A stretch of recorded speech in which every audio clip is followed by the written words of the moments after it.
तो असल में ये एक बिजनेस मॉडल बन चुका है। ये बिजनेस मॉडल बन गया है नेताओं का, क्योंकि नेता ये जानते हैं कि अगर वो यहां इस तरह के अवैध कब्जों को होने देंगे तो उन्हें इनके वोट मिलेंगे, इसलिए वो ये सब होने देते हैं। और आखिर में जो मंजिल होती है आखिरी, वो ये होती है कि इन सब लोगों के वोटर आईडी कार्ड बन जाएं, ये वोटर में तब्दील हो जाएं और उसके बाद ये उसी नेता को वोट देने लगें जो नेता इनसे ये वादा करता है कि अब आपको इस जमीन से कोई हटा नहीं सकता। उसके ये सारे वोट पक्के हो जाते हैं। और जैसा हमने आपको बताया, ये वोटों का बिजनेस मॉडल है, क्योंकि 26% वोट इस विधानसभा के इसी इलाके में है,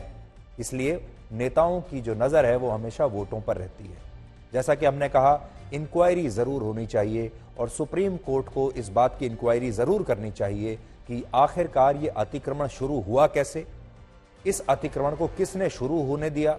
उसके बाद कौन कौन से ऐसे अधिकारी इस पूरे दौरान रहे हैं जिन्होंने इस अतिक्रमण को हटाया नहीं,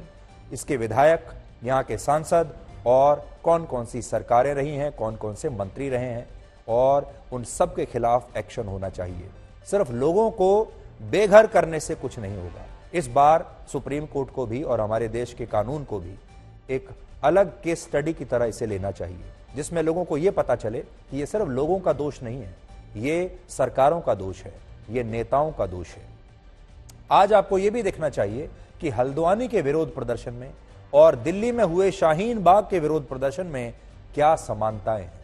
पहली समानता यह है कि दोनों ही विरोध प्रदर्शनों की टूल किट बिल्कुल एक जैसी है, और जिस तरह शाहीन बाग में विरोध जताने के लिए महिलाओं और बच्चों का सहारा लिया गया था, ठीक वही हल्द्वानी में भी हो रहा है। तस्वीरों को आप देख लीजिए, आपको ऐसा लगेगा जैसे आप एक ही जगह की तस्वीर देख रहे हैं, जबकि एक तस्वीर है हल्द्वानी की और दूसरी तस्वीर है शाहीन बाग की। देखिए, और दोनों जगह एक ही काम हुआ, महिलाओं को आगे कर दिया गया, बच्चों को आगे कर दिया गया। महिलाओं से कह दिया गया कि आप अपने अपने बच्चों को अपनी गोदी में लेकर वहां बैठिए, इसके बाद मीडिया आएगा, मीडिया में सिर्फ इसी तरह की तस्वीरें छाई रहेंगी, लोगों का दिल पसीज जाएगा और फिर नेता तो बैठे ही हैं राजनीति करने के लिए। दूसरी समानता दोनों में है, दोनों मामलों में है, वो ये कि दोनों को ही जानबूझकर धार्मिक रंग दे दिया गया और ये कहा गया कि खास धर्म के लोगों को जानबूझकर ये सरकार सता रही है, उन्हें परेशान कर रही है उनके धर्म की वजह से।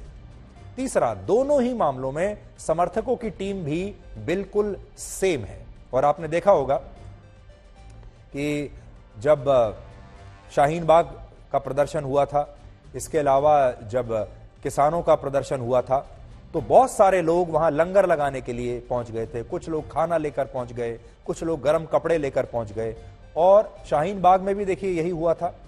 और आज भी वहां पर हल्द्वानी में भी बिल्कुल यही हो रहा है। हल्द्वानी में भी लोग जो है, आज कुछ खास लोग वहां पहुंच गए लंगर लगाने के लिए, इन लोगों के खाने पीने का इंतजाम करने के लिए। और ये सारे लोग जो एक्टिव हुए हैं वो सब सेम है, एक ही टीम है जो ये काम कर रही है। और चौथी बात, दोनों ही मामले सुप्रीम कोर्ट तक गए, जिसमें शाहीन बाग के मामले में सुप्रीम कोर्ट द्वारा बनाई गई कमेटी आंदोलनकारियों को सड़क से नहीं हटा पाई, और इस मामले में भी सुप्रीम कोर्ट ने हाई कोर्ट के